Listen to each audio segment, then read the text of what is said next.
Hello and welcome back to That Haunted Show. Here we are. It's our 2-month anniversary.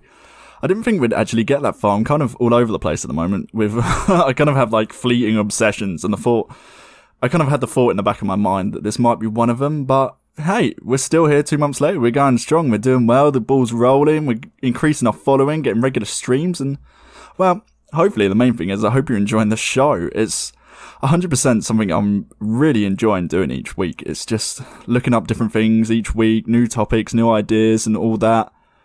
I'm really enjoying it, and I'm constantly thinking of new topics as well. And if you follow our Instagram, at That Haunted Show, just saying, you'll get to vote on the upcoming week's episode. So it's worth a follow, you know. Just an idea, just dropping it out there. You could give us a follow and get in contact. It'd be good to hear from you, you know, how it is. Plus, you get to get in contact with us. Well, with me, sadly. It's just me. But it would be great someday to do some interviews and maybe get a guest co-host for an episode or two. So if you or anyone you actually know has a passion for the paranormal, send them my way. It'd be great to have them on the show. Or it'd be great to have you on the show, hopefully. Who knows?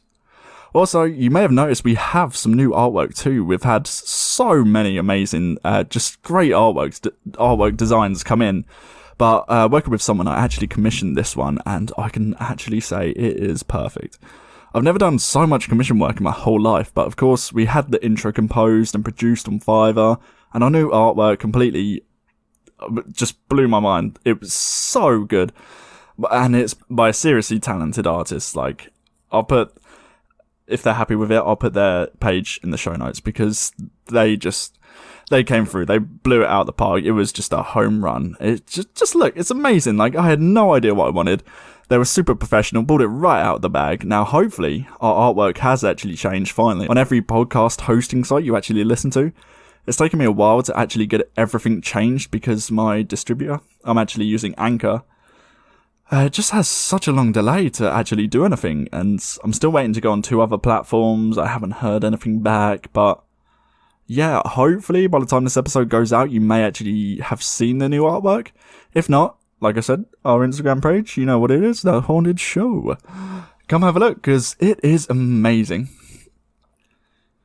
Also, I'm debating the idea whether or not to actually open up a Facebook page. I personally don't use Facebook myself, but it might be interesting to make one for the podcast. I don't know how many of you guys would be interested, but Facebook has a huge following. I don't know if it's bigger than Instagram. I haven't researched it that much.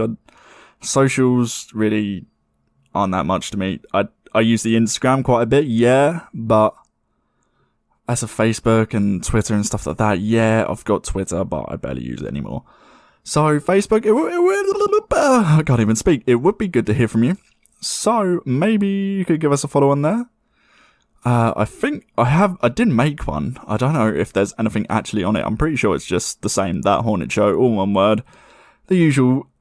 So yeah, you could get in contact there and give us a follow. I don't know, literally, like, I just never use Facebook. I don't know how it works for a podcast site. Maybe I just post when I'm posting an episode, at least, like, on the Instagram, I run polls and stuff like that about the next week's episode. So yeah, I don't know. So if you fancy it, get in touch, let me know, and I'll see what I can do.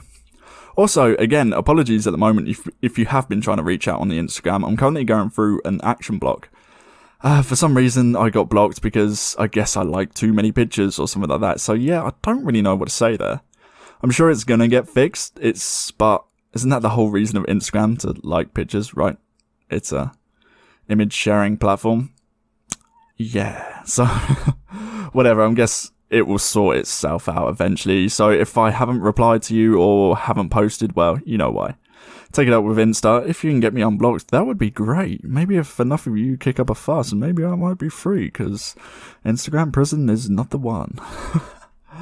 So, this week before the action ban, though, I did manage to actually put up a poll, which is a new thing I am going to do each week. It's going to be like a new little feature, so you guys get to vote on the upcoming week's episode. Sorry, I just had to double check if this is actually recording or not, because this is my 4th time doing the intro, because for some reason my mic just stops working, so that is great. Yeah, we're 6 minutes in and we're still recording, so hey, fingers crossed this might actually work. Like I was saying, anyway, I'll post 2 topics, so you guys can vote it out and choose your favourite. This week, it was between the Wendigo and the Mothman, and I can safely say it was a landslide victory too. I was going to put in a drum roll, but I can't actually find any good samples, so here we go. That is our... Jesus, that was the worst drum roll. Like, don't judge. Like, yeah, once we get sponsored, maybe I'll get some, like, good samples. But here we go. We make our own here at the Haunted Show. So, I'm getting better at this, but surely, like, maybe a bit better. I don't know. I'd like to think so. I mean, we've been doing it for 2 months, just rambling to a mic. I still can't get past the fact I'm just talking to a microphone. Like, even though we're getting the regular streams in and stuff like that, it's still, I'm looking at a wall with a microphone in front of me, and it's really off-putting. Then, of course, I had the whole Bloody Mary fiasco where I had to keep saying Bloody Mary one more time for, like, Bloody Mary, so now I've said it 3 times, and again, I'm looking inside a mirror. Great. Yeah, now I'm getting a little bit freaked out. It looks like my eyes have gone really dark. Yeah. I'm going to turn away from the mirror and actually look at my nose, because now I keep feeling like something's watching me. Jesus Christ. Right, so let's get back to this episode before I freak myself out again, like the whole Bloody Mary thing. Oh, there's 4 times there. Great. What happens if you say it 4 times? Is it good luck? Or maybe I'll get my eyes gouged out. Who knows? But here we are again. It is like I was saying, it was a landslide victory to the Wendigo. Now, this was secretly what I actually wanted to win. Not that I know much about it or anything like that, it's just something that has caught my interest and has kind of been on my radar for a while now, so it'd be fun to do a whole episode on them. And also learn more about them, because I kind of have a vague idea, but I could be completely wrong, which isn't that rare. So, what kind of got me first on the Wendigo? What kind of got it first on my radar was actually a PlayStation 4 game, actually. It was a few years ago. It's called Until Dawn. Now, I love this game, man. It was so good. Like, so good for its time. It was just one of those, like, decision-making games like The Wolf Among Us, any kind of Telltale games, or Detroit Become Human, or something like that. Yes, I'm kind of rambling about games, because if you didn't know, gaming is probably my second, if not joint, passion, because, man, I do love a good game. So yeah, actually, if you follow me on, where was I going? So yeah, if you follow me on Instagram, maybe I might post my PSN or my Steam name. So if you guys are interested, maybe we can play some games, chill on there. It'd be great, you know? Always looking for more people to play with. So, yeah, getting back to Until Dawn, it was so good, man. Like, really good acted. I think they actually did the whole kind of like, CGI kind of performance, not CGI, what's that thing where they kind of put all the sensors on you and you actually, the actors act it out and they kind of digitalize it and turn it into part of the game, and it was so good. Like, the aesthetic was so cinematic, everything about it was so good. Just a cabin in the woods, up in a mountain, like, what more do you want? And, of course, having Hayden Panettiere may have swayed my opinion, man. Damn. I used to fancy her ever since I watched her back in Heroes. Like, what was it? Save the cheerleader to save the world. Damn. That show was actually so good. Got kind of weird near the end, but it's still good while it lasted. What was the guy? Like, Zachary Quinto. Who'd he play? Sylar. Yeah, he was badass. Know when he did the little finger thing, sliced off the top of the head? Man, so good. I remember watching it as a kid, and, well, I say a kid, like, young teenager maybe? I can't actually remember. It was good, man. Like, I really enjoyed that. Like, what actually happened? Did it finish? I kind of got like a few seasons in and then just disappeared. But, yeah, if any Heroes fans out there, let me know. Because, man, I love to chat about that show. It was really good, you know. Anyway, I'm definitely getting carried away, so here we are. Episode 7 of that haunted show, The Wendigo. So, the Wendigo is a mythological creature, sometimes stated as an evil spirit that originated from First Nations folklore. It started in the northern forests of Nova Scotia, east coast of Canada, Great Lake regions of Canada, and Wisconsin in the US. So it gets about. There's been a lot of sightings all over the states, but it's mainly a forest type spirit and rarely ventures out into suburbia, sticking to forest where it rules the roost.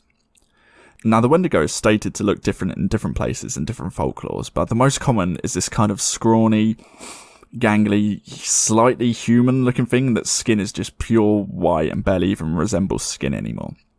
A Wendigo's influence is said to invoke acts of rage, murder, insatiable greed, and of course, cannibalism, which actually leads on to a controversial medical term called the Wendigo Psychosis, which according to psychiatrists is a culture-bound syndrome with symptoms such as an intense craving for human flesh or fear of becoming a cannibal.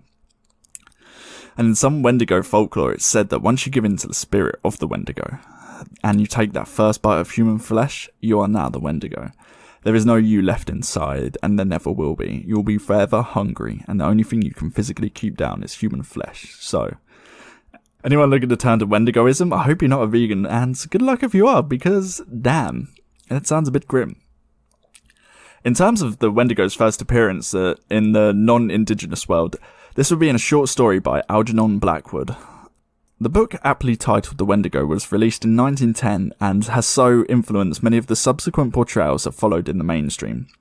One of the more prominent portrayals would be August Derleth's, I hope I'm pronouncing this correctly, August Derleth's novel, The Thing That Walked on Wind, and Itakwa,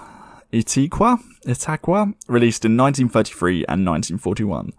These novels were released to moderate success, but of course, a certain modern-day author had read these books and took it further as part of his inspiration. And that author, of course, being again Stephen King, which seems to be a recurring person on this show these days. Let's get Mr. King on the show, man. That would be amazing. Anyone got his number? Damn, we could have a good chat. So, I'm sure you guys have probably heard of Pet Sematary. He used the previous mentioned novels to come up with his own take on the Wendigo, making slight changes, of course, with his own twisted mind. And I say twisted purely in the genius sense. Nothing negative here. I love his genius creations, and his work is just legendary. And I'm sure it has inspired countless people worldwide. It was the ugly grinning creature with yellow eyes, ears being replaced by ram's horns, white vapour flowing from its nostrils, and a disgusted, pointed, eroded flesh of a tongue. So definitely a grim sight, but of course amazing in its own right. And with Mr. King's popularity in the mainstream culture, this set the template for any future takes on the creature itself. In some cases, though, it sadly replaces the Native American lore itself, which I don't agree with at all. Everyone can take their own anyone can have their own take on something, right? But look into it first, don't just take someone's word for it. The creature originated in Native American lore. That's where it all began. Stephen King writes fictional novels, whereas the lore of the creature itself is said to be based on fact handed down by generations. So to have that just overwritten, it must have angered many native people, which I don't blame them at all. This is part of their culture, and to have someone just come in and replace it like that, I don't agree with it, but I can see why it was so big, because of course Stephen King, he's a legend in his own right, and a lot of people, they hear about him and see his film adaptations and stuff like that, and they're like, oh, this is what it is. Oh, yes, I like this. But look into it. There's usually, he takes any author or artist or anything like that, they take inspiration from many different things. So he may have heard about the lore, of course, in that story, and got the brief description about it, and took it further and put his own personal take on it, which is anything. And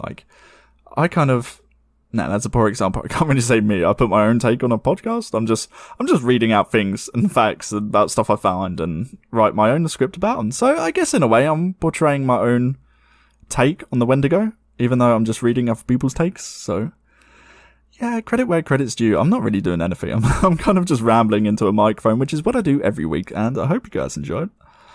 In Native American lore, the creature's look is quite different.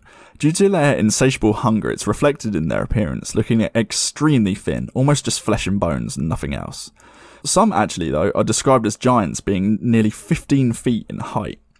But of course, there are many different physical descriptions of these creatures, although it's generally agreed that the Wendigo has glowing eyes, long decayed yellow fangs, and long tongues, as well as, like I previously mentioned, being extremely pale, or in some cases yellowing with matted hair.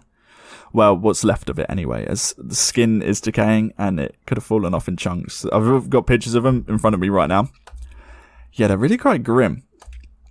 Yeah, it doesn't look that nice. And if you follow Instagram, I posted a picture of what a Wendigo looks like, or someone's take on a Wendigo, and yeah, it's really not a good-looking creature. I mean, not that any kind of cryptids are good-looking, I guess. Yeah, I mean, some people are into cryptids, who knows? Some people are into a lot of weird stuff. But we don't judge here at That Haunted Show, we just read out spooky stuff, and that's what we enjoy. So, this grim creature is hungry for you, basically, covered in decaying skin with huge tongues and fangs.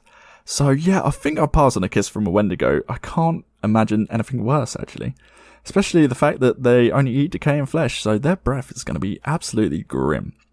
Continuing with the native folklore, they believe that the Wendigo were once human beings. According to a popular version of the story, they are formed whenever a person, either possessed or taunted by the Wendigo spirit, finally cave in and resort to cannibalism. Now this is a one-way ticket kind of deal. There's no going back when you're said to be overcome by evil spirits and transformed for good. Looking more into this, it seems like there really is no stories of any humanity left in them. Either the evil spirit or whatever takes you over really takes control. You wouldn't even recognise anyone anymore. The only thing on your mind is solving the never-ending hunger that is consuming you. So it's a bit of a bum deal, if I'm honest. I can't really lie. There's like Bloody Mary, that whole kind of thing. Oh, I've said it again. Like, why did anyone do that? There was no perks. You're just speaking about it and hoping that you might get your future's husband face or something like that. But more than likely, you're going to get your eyes clawed out. I just don't understand it. So yeah, the Wendigo, I probably wouldn't mess with it. It seems like a pretty grim creature, not going to lie. In other versions of the folklore, it's said that the first ever Wendigo is said to have been a great warrior, who actually made a deal with Mr. S himself, the devil. He was outnumbered, his troops were falling, and he knew he could not protect his tribe. So in a last-ditch effort, he summoned up the devil himself in order to make a deal. Maybe he just knew how to summon up the devil or something like that. I guess maybe back then he might have had a handbook, or just a direct call to Mr. S. Like, yo, Satan, let's make a deal. So, of course, this is folklore. I don't know how or why. Well, we know why. He was being attacked and had no chance of taking over, so had no chance of defending. So I guess, yeah, he made that deal. The deal being giving up his eternal soul to the devil. The devil, of course, agreeing and turning him into a fearsome creature. When peace ensued, there was no such need for a fearsome creature, and the warrior in turn was banished from his own tribe and outcasted.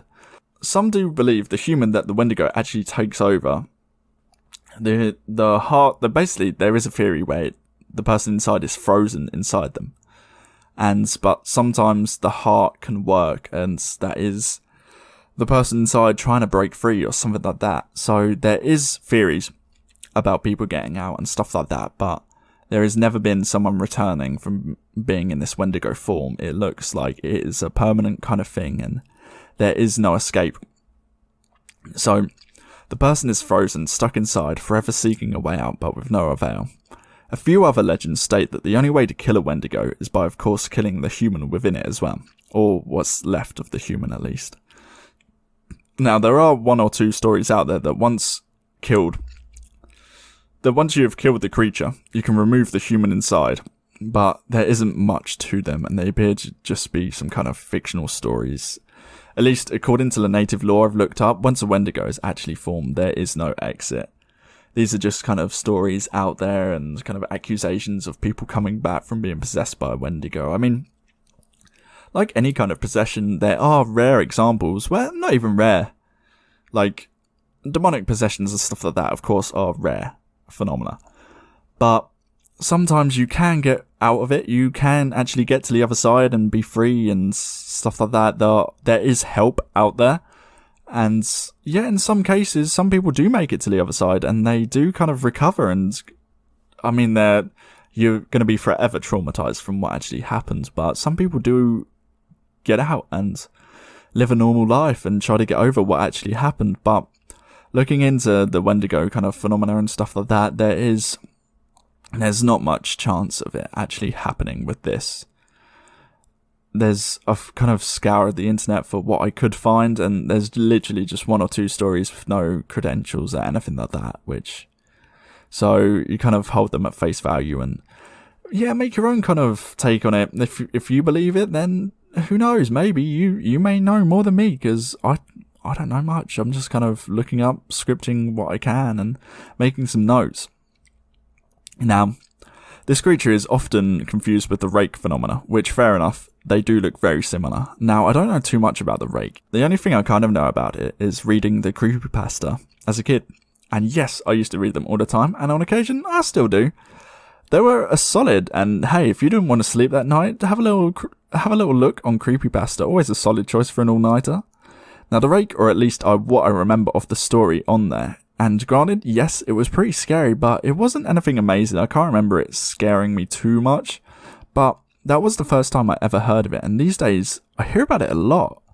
Now, I don't know if this is just because one of those things, like, when you hear about something, then suddenly you hear about it all the time, or you get a new car, and then suddenly you're seeing that car everywhere. I don't know if it's just something you kind of take in, and now you kind of make sense of it all, so you kind of hear about it everywhere, but it was definitely the first time I heard about it was on the Creepypasta, and ever since, I've just seemed to hear about it everywhere. They seem to just be kind of blowing up, these kind of rake sightings, and then YouTube videos of these weird kind of rake sightings as well, which do look just horrible, man. It is a creepy creature. Maybe we'll do a future episode on that, who knows. Another kind of cryptid or experience or phenomena, whatever you want to call it, they can be confused with, is the whole kind of skinwalker kind of thing. Which, man, I love the skinwalkers. I will definitely be doing a whole episode on them. But for now, we're going to briefly look over them. So the skinwalkers, as far as I know, they're just scary, man. So they can kind of take the appearance of you or animals or anything like that. They're just, you won't even know about them until it's too late. And yeah, I mean, even the name Skinwalker sounds pretty grim, right? And I'm pretty sure there is that place in America called like Skinwalker Ranch or something like that. So yeah, I kind of remember watching a Ghost Adventures episode of Skinwalker Ranch, and yeah, didn't they try like didn't the natives give them some kind of mushrooms and they were all tripping out in the van or something like that? I can't even remember. But yeah, so it was a bit weird. I will do a whole episode on that for sure, because there's definitely a lot of good stuff about it, and a lot of people have had a lot of sightings as well. So I mean, if you have had any sightings, let me know, because the sightings I'm going off are just people online who I don't actually know, so it'd be great to get some kind of first-hand experience. Getting back to the actual Wendigo, of course, different tales and legends say all kind of different things about him, or her. Can't forget about Lady Wendigos, of course. So apparently they can be absolutely rapid, and I'm talking faster than any other predator in the forest around them. Their speed and agility far outweighs anything else by a long shot. So if you see one of them coming at you, I'll probably start saying your prayers, because it's more than likely going to be the last thing you ever see. They never tire, due to the fact they are technically just a spirit, just taking over the form of a Wendigo. They walk in an odd fashion. This is mainly because of the fact they are literally rotting and falling apart, but they survive even the harshest winter climates. Being totally averse to frost and ice, not much is known about heat though, as they never reside anywhere which is actually hot, sticking to mountainous forests. Unlike many other creatures or predators out in the wild, the Wendigo doesn't rely on just pursuing its prey in order to capture and eat it. It actually has a really interesting, kind of unique and creepy way of getting a hold of you. Something that I really haven't heard of before, well, in the natural world at least. And of course, we're looking at the supernatural world. I just tried to drop a supernatural reference there. Yeah, that was shocking. So, getting back to this power, it has the power to mimic voices to precise detail. Now, they use this skill to lure people in and draw them away from crowds. Once you're isolated in the wilderness and truly alone, you have no chance of fighting off a wild Wendigo. The game's already over. So during the turn of the 20th century, it's said that a large number of Algonquin people went missing. The tribes attributed this as Wendigo attacks, as they would often wander off alone and there were never any witnesses to these mass disappearances. Another rough translation of the name is the spirit of lonely places, as well as the spirit that devours mankind. This translation, though, is linked to the type of Wendigo that has the power to curse humans and possess them, rather than have the individual turn into one themselves. So, as it goes, no one has actually seen a Wendigo and lived to tell the tale.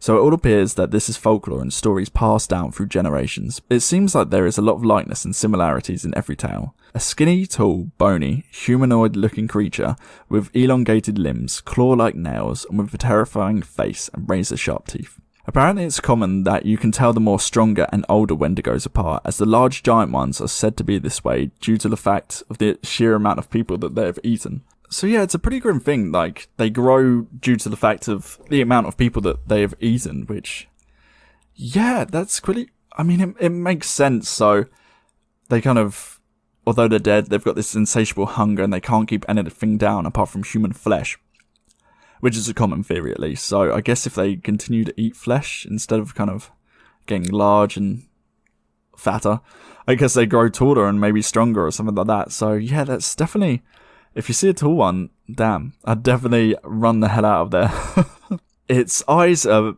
of course, pale, milky, like its skin, almost protruding out of its sockets. Sometimes with hair, or well, like I said earlier, what's left of hair. And also sometimes having elk horns atop their head. Their skin is toughened to outside elements, as well as weapons being rendered useless against it. Supposedly fire is meant to make them retreat though, which makes sense because, like I mentioned earlier, there's no stories of a Wendigo in a hot climate. So we know they're super ice resistant, but apparently it's the opposite when it comes to fire. Maybe it is their weakness. Maybe fire's super effective. I'm just saying, anyone played Pokemon, they know what I'm saying. The Wendigo is a nocturnal creature doing most of its hunting at night, when of course people are at their most vulnerable. And the ability to draw in people by mimicking their voices is definitely quite handy at night. I mean, you're not going to see, you're going to get drawn in. It's definitely it's an interesting power to say the least. You can do a lot with it. As for their abilities, they also have ridiculously sharp nails and long fingers, which allow them to climb trees and walls with ease. This match with their incredible speed is just a nightmare. But there is one catch which may help you get away. So picture it, you're in the wilderness, possibly hiking with a group of friends. You start to hear your friend's voice off in the distance, so of course you go to follow. You're getting further and further away and still not seeing anyone. You're starting to hear movement, then it comes at you, the Wendigo. You panic and run, but of course there's no outrunning this king of the wilderness. You're impaled by a long, sharp, bony finger, pulled back to an underground den and devoured, never to be found again. But let's rewind it. Skip back to your realization. You've just noticed it's a Wendigo. What are you going to do?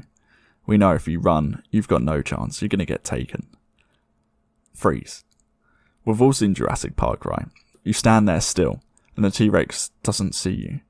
Like the infamous dinosaur, the Wendigo's vision is said to be based on movement too. So stand still, hold your breath, and wait for any sign of sound to wander off into the distance. Get low, and make your way back, slowly and silently as possible. If you get back with the group, chances are your survivals will then skyrocket. Let's just hope it hasn't got to your camp first. Yeah, it's a really interesting creature to say the least. I didn't realise it kind of has these kind of supernatural abilities to mimic voices and stuff like that, which is quite worrying. I knew it was, of course, like a predator and stuff like that, and it had these sharp fingers, which I just thought, yeah, like, they're going to mess you up. You wouldn't want one of them coming at you. And yeah, could you imagine this creature, like this elongated, maybe even a 15-foot one, charging, running like sideways on trees, and oh my god, it's like literally something of nightmares. But like we know, I just gave you a little tip, so if you ever come face to face with a Wendigo, you best not move. Just don't hold me accountable. Don't sue, please. I mean, I've got nothing. If you if you want to sue, fine. I've got nothing. You can have this USB mic and this mic stand, if you really must, but don't take my advice for it. Also, don't go seeking Wendigos, or anything like that. If you do, I mean, send me some pics, like, that would be great. But, realistically, what are you doing? You've got no chance. This is literally, you're in its territory. You're going to be looking in the wilderness, you're not going to hunt a Wendigo. The Wendigo is going to hunt you, and they will hunt you, and track you down, and kill you. It's definitely not something you want to mess with. If you start hearing your friend's voice off in the distance, and they're missing, maybe don't follow it, ask it some questions, I don't know. Actually, don't reply, because if you reply, then surely it can track your sound. I mean, like any kind of predator, they have really good, I don't know what to call it, like kind of sound recognition. You can track sound or something like that. Yeah, basically, don't go hunting one, man. So that's going to be it for today's episode, and I really hope you have enjoyed it. It was definitely a fun topic to talk about, and something different to say the least. I really wanted to do this, especially as I feel that we've typically been doing a lot of haunted related episodes lately. So it's nice to switch it up to some cryptids. because there's a hell of a lot of cryptid stories out there. I mean, you've got the whole kind of Bigfoot, Loch Ness Monster, you've got Yowies in Australia and stuff like that, and I've listened to a lot of amazing podcasts. What was it? Believe. The Believe podcast? The Believe podcast, I believe. Which is... Oh, I can't remember the name, but it's all kind of Australian based, and they talk about a lot of Yowie phenomena. And going from the accounts, it's really quite terrifying. It seems like it's their own version of Bigfoot, which just sounds terrifying. And of course, I do want to do an episode on the Mothman. I'm kind of sad it lost, but hey, the people voted, and I'm just doing what you guys want. Also, we do really need to get some extraterrestrial kind of episodes and abduction, any kind of UFO related stories. So if you have any in mind, let me know. But aside from that, I might just kind of cover some MUFON episodes. Or not MUFON episodes, some kind of MUFON statements, because there's definitely a lot of weird phenomena. And of course, with MUFON, it's all kind of typed up and stated and official kind of statements and sightings. So it'd be interesting to do something like that. And like I said, I've had my own kind of weird, unexplained aerial phenomena. I can't say if it was a proper UFO sighting for sure, but I'm sure a lot of people have had them. UFO sightings and stuff like that and videos, they seem a lot more common than any kind of haunting videos or something like that, or any kind of paranormal videos. It seems like they're quite common, and I guess as of late, everyone's got smartphones and something like that. Everyone's got a camera or something they can record with, so a lot more are getting filmed. It's readily available. You can take pictures, take videos. Anyone can do it. So I guess there's not much hiding there, or it may be due to the fact that time is limited, and maybe they're prepping us for some kind of disclosure, which, who knows what will happen. It would be weird. Like, could you imagine the government or the president or whatever, whoever's in charge of your country saying, yeah, this kind of phenomena is a real thing. We're trying to deal with it, but there is an imminent invasion or something like that. It would freak you the hell out, man. Like, I don't even know what to do. But fingers crossed, some kind of UFO or extraterrestrial episodes will be coming up soon. But like I said, I'm going to be doing a poll system on the Instagram, so maybe I'll put it up there. So let me know if you guys want it. So take a vote or send me a message, and yeah, it would be interesting. And also, if you have any experiences related to any episode or anything like that, it would be good to kind of revisit, maybe like a small bonus episode, like in between reading your experiences with these type of phenomena. So if you've had like the residual haunt episode, if you've had residual haunts or anything like that, we could do like a revisit and read your own kind of experiences. Or if you've kind of had experiences at the Stanley Hotel or something like that, it'd be good to kind of revisit and do little gap episodes or something like that, we could call them. I was going to say filler, but no one wants to hear filler, and that just sounds really poor. Like, I'm not putting out filler content just for the sake of it. If you guys want it, I'll do it, but if not, I'm not putting out content for the sake of it. That's not what I'm about. I enjoy this, and well, I hope you guys enjoy it too. It's definitely a fun thing to do. Like, there's a lot worse things you could be doing with your spare time, and researching the paranormal is just amazing. There's so much you can learn from it, and it's constantly in the back of my mind. Like, I love talking about it. I love looking up new things, and there's just so much we never know or just don't know. So it's great. It's a good thing to learn about. And of course, making a community that people can actually talk about these things. Like, I know a lot of people feel that they can't talk about these things, but I just want to tell you that you can. And if you need anyone, get in contact with me. Like That Haunted Show on Instagram or Twitter, or even email me at thathauntedshow@gmail.com. Don't ever kind of feel like you're stuck and can't talk about these kind of things, because there is a lot of people out there, and if we can kind of spread the word, get the community growing, no one should feel kind of trapped or anything like that. So yeah, I don't want to put a downer on it or anything like that, but if you do need someone to talk to, we're here. Normality is hard these days, so maybe a weekly dose of something paranormal can be a nice bit of escapism, even if it is only for a short while. But I really hope you do enjoy this episode, and we're getting quite the backlog now. 7 episodes, so near enough 6 hours of content. So, I mean, sounds like a good binge to me. So, as always, be safe, take care of yourself and others around you. Stay spooky.